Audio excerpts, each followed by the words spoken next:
Vëzhguesve të marrëdhënieve të Berlinit me rajonin e Europës juglindore u ra në sy menjëherë se qeveria Merz shfuqizoi funksionin e të ngarkuarit të posaçëm të qeverisë gjermane për Ballkanin Perëndimor, i cili që vendosur në kohën e ekzekutivit të mëparshëm. Këtë pozicion e mbante politikani i Partisë së Gjelbërt, Manuel Sarrazin. Gjatë aktivitetit të tij, rajoni ishte rregullisht në listën e prioriteteve të politikës së jashtme gjermane, kujton Deutsche Welle.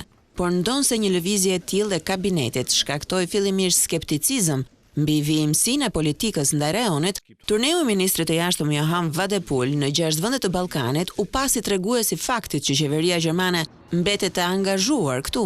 Peter Bayer, përfaqësues i CDU-s dhe antar i Komisionit të Politikës së Jashtme në Bundestag, thekson se Ballkani Perëndimor vijon të jetë një prioritet strategjik i politikës së jashtme gjermane. Por ndërkohë ka befasuar me vlerësimin e saj pozitiv për angazhimin e qeverisë gjermane në rajon, Alternativa për Gjermaninë, e cila zakonisht mban qëndrime kritike ndaj koalicionit qeverisës. Përfaqësues të AFD-s thanë se në rrafshin politik rajoni nuk ka dalë krejtësisht jashtë vëmendjes.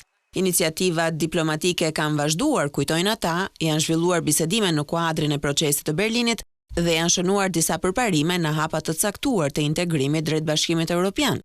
Pikërisht sa i takon stabilitetit në Europën juglindore, Ballkani Perëndimor sipas AFD-s mbetet një zonë e rëndësishme çështjeve të sigurisë për Gjermaninë dhe Europën. Por nga kjo parti këmbgulin sidoqoftë që Gjermania duhet të marrë një rol udhëheqës dhe jo vetëm të reagojë ndaj krizave apo nismave nga Brukseli, duke insistuar që kur bëhet fjalë për Ballkanin Perëndimor, Berlini të ketë një vijë të qartë strategjike.